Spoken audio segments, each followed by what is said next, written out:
So today I woke up to the magical news that Scalebound actually got cancelled. Now why would I be talking about Scalebound today? You might be wondering why this is a fucking rant time. Well, it's a rant time because I was personally really invested into this game and its release, to be honest. For me, Platinum Games, the creative studio behind Scalebound, is a very interesting company, alright?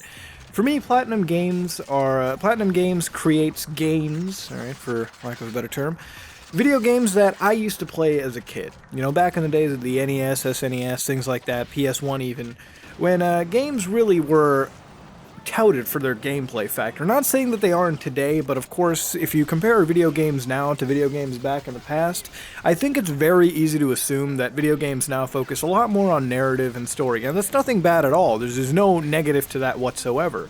Lots of games do it beautifully. You can have a game like Dark Souls, which explains your world beautifully through its environment, but still has very rich and fulfilling gameplay. But for me, Platinum Games is one of those games where it's not a one-and-done deal. I can sit back and play the game for multiple hours and multiple playthroughs. For example, when you look at Last of Us, alright, Last of Us is a great game, but after one or two playthroughs, I think the novelty dies down once you get through the narrative. But with games like Metal Gear Rising: Revengeance, I think that I constantly pop a boner every time I put that game into my PlayStation 3. I sit through, play the ever-loving shit out of it. In fact, there are times where I put that game just to play something, and I end up getting through at least half, three-quarters of the game. Sometimes I finish the whole game entirely. It's actually that addictive to play. I know I kind of threw some shade around at it, but I do enjoy that game, and Vanquish, the game you're seeing on the screen, is nothing short of that. Now, Scalebound was an interesting title. It was one of those Xbox One exclusives, and Platinum Games has really got their feet dipped in many different parts of in many different circles. You got Bayonetta 2 on one side. You got a lot of those Transformers, Devastation, TMNT, The Legend of Korra game, which I heard was incredibly mediocre for what they pull out. And they make a ton of games, and a lot of their games are very, very good. They're one of those companies that really make some good stuff, but they're not exactly perfect all the time. They make some really shitty stuff too when they have to make shitty stuff. It's like either you're really fucking good or you're really fucking low. But the point is, they make some good damn games for the most part, and their games are very addictive. And from a gameplay perspective, they're just the kind of games that really like completely get rid of that itch you have for just some raw gameplay that has a story just to be there for the story. Scalebound was an interesting project because honestly, I do like games of this caliber. I do like the environment that Scalebound set itself in, and for a game as ambitious to call itself having the biggest boss battle in fucking Platinum Games' history, really, I was really hyped almost to see this game come out. And I'm not gonna say it was like PT Silent Hills level of hype, alright? I think if you're ever gonna talk about Silent Hills, that is probably the most depressing game cancellation, in my honest opinion, for me at least. Because that was a game I think almost everyone was really hyped for. That was one of the games that almost everyone was waiting to see release out. It had big names attached to it, and the playable teaser that we got was still so well handled that I think personally it was just one of the more intense cancellations of gaming, really. But I'm not going to say Scalebound is anything close to it, but it was pretty unexpected, you know. It didn't show itself for a long time, and out of nowhere, the director behind it started speaking about the game and its many wonders, and then out of nowhere, Microsoft comes out with the announcement that it's going to halt progress on Scalebound. Now, I see different words being thrown around, canceling and halting, but it's pretty much canceled, and I didn't expect Scalebound to really get canceled, but then again, it's been in development for like 5 years. Any game that I personally expected to get canceled was like Final Fantasy Versus 13, but that got rebranded to 15. So, you know, I expected that game to be out and thrown away just because Square Enix is really fiscally, like, they really care about their finances. For them to spend a shit ton of money, even on Final Fantasy, is kind of painful. But the point I'm trying to make is that Scalebound had a cancellation, and it had a cancellation because, frankly, it was a game that was in a very troubled development cycle. You know, looking at the very recent stuff coming out of it, it seems like it left its director with some mental health stuff, you know, needing to take breaks. It missed many milestones, and frankly, checks actually stopped being delivered just because of the game's tumultuous development process. And I don't think anybody's really to blame in that. Platinum Games dips its feet into anything. Bayonetta 2, Again, all the games that I mentioned, so it's kind of understandable when that company itself gets handled. A lot of people are saying that Platinum Games is going to go under. I don't think one canceled project is the mark of failure for an entire company with such an amazing repertoire of games behind them. But I think what this does show is that it's a little bit sad, and I think the company needs a little bit of a fucking restructure if they're dipping their hands and feet into so many things at the same exact time. I mean, sure, profits are one thing, but when you have so many different projects running in tandem, the quality of them all can sort of shrink down, even without you knowing, right? But they made some pretty damn good games. For them to have one canceled project, I don't think is anywhere close to the end, as some people would say. But one thing that was weird from Microsoft was that at one point Microsoft makes a statement where it's beneficial for Xbox gamers to almost have this happen to them.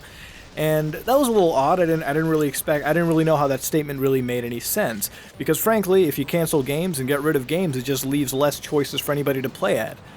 I'm getting worked up over this because frankly, I was about to enjoy another smash hit game by Platinum. And honestly, on a system such as the Xbox One, I kind of feel like it needs a little bit more of that exclusive love. Because to be honest, as the console generation has went on, the PlayStation to me, while I'm heavily on the PlayStation sort of side when it comes to playing the game intentionally, I do love every console over here. I'm not one of those hate the Xbox and love the PlayStation type people anyway. I think that's kind of fucking sad. But the thing is with PlayStation, there's already been so many actual good exclusives that have come out. Things like Bloodborne, anything like that. You know, games that give the PlayStation 4 its defining console feel. Now, with the Xbox One, we've gotten a lot of sequels, things like that, Halo 5, which, for me personally, from a Halo fan perspective, I didn't really enjoy Halo 5. I mean, sure, it's patched to hell now, but when it initially came out, it was incredibly underwhelming. Gears of War 4, interesting game, but still kind of an underwhelming Gears game to be when you compare it to, like, Gears of War 3. Crackdown, I'm looking forward to. Hope that doesn't actually get any form of cancellation, please. I hope that doesn't get any cancellation, especially with the amazing technology behind that game. Games like Forza Horizon 3, out of nowhere, Forza has become my favorite Xbox exclusive.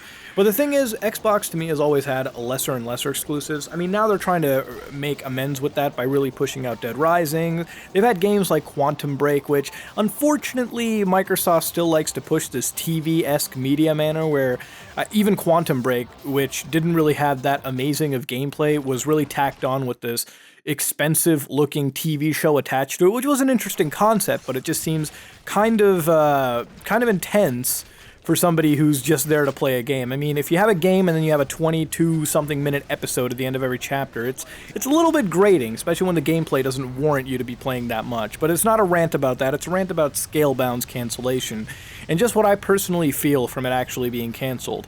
I know rant times are based around your people's like, you know, input, but the thing is, sometimes I do take it over and showcase things where I do like to talk about elements like this. I love action RPGs. It's why I've been playing the hell out of Final Fantasy 15. I love games like that. I love games like The Witcher 3. Scalebound was another game that really, really, really would have meant a lot to me had it come out. But the thing is, unfortunately, it's canceled, and it's canceled because nobody's really to blame out of it except everyone. There were some problems with development, and unfortunately when things like that happen, somebody's got to pull the cord. You know, if a game's not being developed, which a lot of the issues were in that game, was engine related. Now, some people like to speculate that maybe it's the Xbox One failing to meet up to demand of that game in particular, but that still doesn't reach out to me. The Xbox One is, while it's not as powerful as the PlayStation, it's still a fucking powerful system, enough to at least run Scalebound to an extent. But the thing is, we miss out on a game that unfortunately would have had the biggest boss battle of Platinum Games' history, and that's actually a pretty bold freaking claim to make when you see Metal Gear Excelsius, for God's sakes, or Senator. Fucking Senator. But the thing is that Scalebound to me was a game that I was really looking forward to. We miss out on it, and unfortunately I don't think anybody here can really be blamed for it. The problem is that I personally feel now is that while other games are definitely coming out in the Xbox One repertoire, I almost feel like with the loss of one of these games, I really hope nothing else gets lost through the process too. Because at this point during the Xbox's life cycle, I'm kind of sick and tired of seeing games like Halo pop out, especially when the games like Halo don't have near the same level of love, attention, and real oomph that the older Halo titles on the 360 had, or even before the Xbox 360. Gears of War, same thing. Forza Horizon 3, I'll always get a Forza Horizon game. Those games are fucking made with gold in mind. They are fun to play, love the cars, love the environment, love everything. But this was a weird game to me, because personally it was one of those games that could have really showcased the new Xbox Scorpio that was coming out. You know, it was one of those games like Crackdown, where it was a game that was coming back after so long. Because again, how often do we have Crackdown? How often do we have things like that? It was a way for Microsoft to diversify their list of exclusives, which they kind of desperately need, because the thing is that even your top two exclusives, Gears and Halo, are basically just sci-fi shooters, albeit one's a little more grittier and grotesque than the other one, but the thing is, the point still stands. Well, while I play my PlayStation, I notice that every game that I play on this system ultimately has its own real feel to it. You know, you got amazing experiences all the way from playing the gritty Killzone games on the PlayStation 3, even PS4, all the way to Uncharted, all the way to everything in between, and kid-friendly stuff like Ratchet and Clank gets thrown into there. But with the Xbox side of things, it almost feels like you have Gears, Forza, and Halo, and the thing is, two of them are not given the same amount of love and attention that they once really had. And Forza itself will always still be Forza. It's standard simulation and driving adventure that I think most other games in that franchise can't really compare to, but that's a whole nother rant for a whole nother time. To me, with Scalebound, it hit personally to me. It might not have been as intense as, say, Silent Hills, but the thing is that out of nowhere, for a game that you really didn't expect to be canceled, a game that had a lot of, I guess you would say, secretive natures around it, because frankly nobody really talked about it for a while, and even the company itself had a giant absence in between actually talking about this game in numerous press events. I should have expected it to also be canceled, but at the same time I kind of didn't. Microsoft was actively pushing this game. It was almost like they were pushing Recore, to be honest, which was a little bit mediocre, but you know, it was still one of the games they pushed out. Here, Scalebound was going to be one of those games that really showcased how great the Xbox One was going to be when it came to internally developing games just for it, and having games from numerous different countries, not just the States or anything, having actual full-on Japanese talent throw their hands into the Xbox One circle.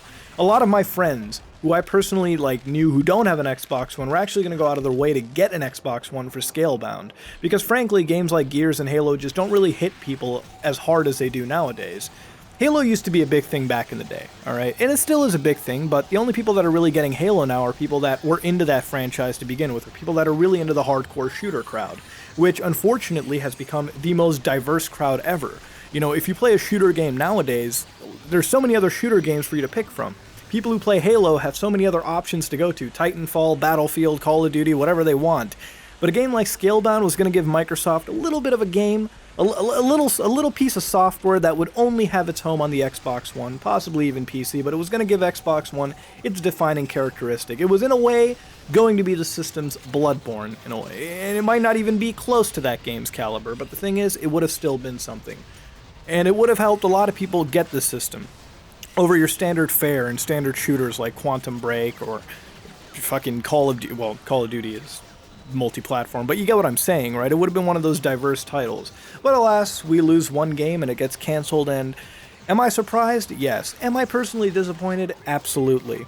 But the thing is, should I have expected it? Maybe so. The thing is, I'm going to end this video just making that statement and just how I kind of feel about it. It kind of did hit me a little bit hard just seeing that the game that I was personally looking forward to this year getting canceled. In fact, I might have even bought an Xbox Scorpio had this game really had support for that, just to see how beautiful and how rich and diverse this game world would have really offered. But that's the end of a certain era, an era that never really began. And as always, I'd like to ask you what you thought about this cancellation in the comment section below. I know a lot of people were really hyped for Scalebound. A lot of people asked me personally. But I'm going to end this over here. If you like what you saw, please like, comment, and subscribe. Dislike if you dislike it. This is me, Mudahar, and I am out.